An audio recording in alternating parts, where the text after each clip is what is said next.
இன்னைக்கு என்ன செய்ய போறோம்னு பாத்தீங்கன்னா விதவிதமான பழங்களை வச்சு அருமையான ஜெல்லி கேக் செய்ய போறோம். குழந்தைங்கள இருந்து பெரியவங்க வரைக்கும் விரும்பி சாப்பிடக்கூடிய பழங்களை வச்சு ஜெல்லி கேக் செய்ய போறோம். கண்ணாடி போல அழகான ஜெல்லி கேக் நம்ம எப்படி செய்யறதுன்னு வாங்க பார்க்கலாம்.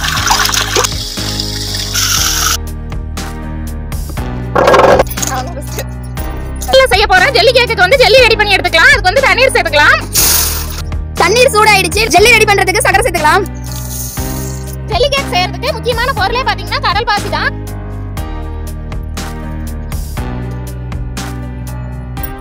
இப்போ வந்து ஜெல்லி கேக்குக்கு என்னென்ன பழங்கள் சேர்த்துக்கலாம்னு பாத்தீங்கன்னா திராட்சை பழம், ஆப்பிள் பழம், சப்போட்டா பழம், மாதுளம் பழம், கிவி பழம், அன்னாச்சி பழம், ஆரஞ்சு பழம், பேரிச்சை பழம், பூசணி விதை, முந்திரி, பிஸ்தா இதெல்லாம் சேர்த்து இன்னைக்கு வந்து நம்ம கேக் செய்வோம். ஜில்லு ஜில்லுன்னு ஜெல்லி கேக் ரெடி ஆயிடுச்சு. சாப்பிட்டு பார்த்துடலாம்.